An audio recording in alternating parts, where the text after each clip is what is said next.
Bismillahirrahmanirrahim. Assalamualaikum warahmatullahi wabarakatuh. Perkenalkan, nama saya Tua Isnah Pamungkas dengan NIM B300210258 dari kelas E. Di sini saya akan mempresentasikan tugas proyek warga negara dengan judul Sikap Remaja Terhadap Pengaruh Budaya Asing. Yang pertama, kita akan membahas permasalahan terlebih dahulu. Masa remaja merupakan masa peralihan yang sangat rentan terhadap pengaruh budaya asing atau budaya luar. Sifatnya yang rentan ini juga tidak terlepas dari pengaruh faktor-faktor atau hal-hal yang menyebabkan perubahan perilaku terhadap remaja ini terjadi. Kemudian, apa saja faktor menyebabnya, apa dampak yang ditimbulkan, kemudian bagaimana cara mengatasinya, kita akan bahas di slide selanjutnya. Faktor-faktor yang menyebabkan masuknya budaya asing. Yang pertama, berasal dari dalam masyarakat. Yang kedua, berasal dari luar masyarakat. Kita akan membahas berasal dari dalam masyarakat terlebih dahulu. Yang pertama, ada penemuan baru. Kemudian kedua, pemberontakan. Ketiga, pertentangan masyarakat. Keempat, lifestyle yang berkiblat pada gaya Orde Barat. Dan kelima, penyalahgunaan teknologi. Kemudian kita akan membahas yang berasal dari luar masyarakat. Ada dua, yaitu bencana alam dan peperangan. Selain itu, kita di sini akan membahas tentang dampak yang ditimbulkan dari budaya asing. Yang pertama adalah dampak positif. Yang pertama, kemajuan di bidang teknologi, komunikasi, informasi, dan transportasi yang memudahkan kehidupan manusia. Kedua, kemajuan teknologi menyebabkan kehidupan sosial ekonomi lebih produktif, efektif, dan efisien, sehingga membuat produksi dalam negeri mampu bersaing di pasar internasional. Ketiga, kemajuan teknologi memengaruhi tingkat pemanfaatan sumber daya alam secara lebih efisien dan berkesinambungan. Kemudian keempat, kemajuan iptek membuat bangsa Indonesia mampu menguasai iptek sehingga bangsa Indonesia mampu sejajar dengan bangsa lain. Selain dampak positif, di sini juga akan membahas tentang dampak negatif.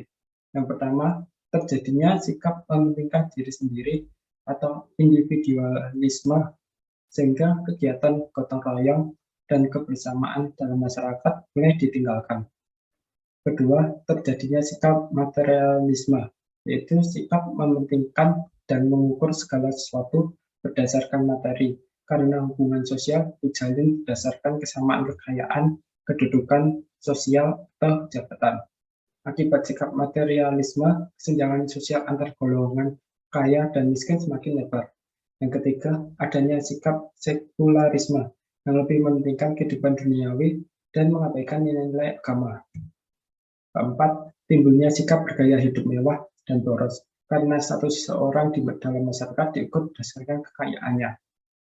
Kelima, tersebarnya nilai-nilai budaya yang melanggar nilai-nilai kesopanan dan budaya bangsa melalui media massa seperti tayang-tayang film yang mengandung unsur pornografi yang disiarkan televisi asing yang dapat ditangkap melalui berbagai saluran atau situs-situs pornografi di internet.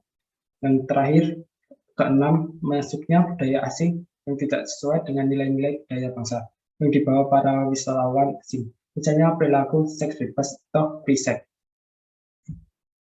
Kemudian cara mengatasi dampak negatif dari budaya asing. Yang pertama, kita harus mencintai produk dalam negeri. Kedua, mencari budaya asing sesuai dengan panduan, norma, nilai, dan tradisi lokal. Ketiga, memahami nilai-nilai kebangsaan dan Pancasila dengan baik. Keempat, meningkatkan daya potensi nasional. Kelima, memasukkan kemajuan teknologi dalam pembangunan. Keenam, meningkatkan pengembangan usaha mikro. Ketujuh, memanfaatkan forum-forum kerjasama internasional. Kemudian kita akan membahas tentang peran Pancasila dalam menghadapi budaya asing. Yang pertama, Pancasila sebagai dasar negara. Pancasila dihadapkan pada fenomena masuknya budaya asing.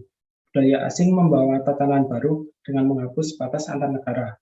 Dampak negatif dapat terasa jika banyak budaya asing masuk ke Indonesia, lalu menggerus nilai-nilai asing bangsa Indonesia. Yang kedua, budaya asing tidak sesuai dengan sila keempat. Budaya asing membawa Indonesia pada masyarakat yang individualis. Padahal seperti yang kita ketahui, gotong royong merupakan konsep yang dijunjung tinggi oleh para pendahulu kita melalui sila keempat. Yang ketiga, Pancasila sebagai filter.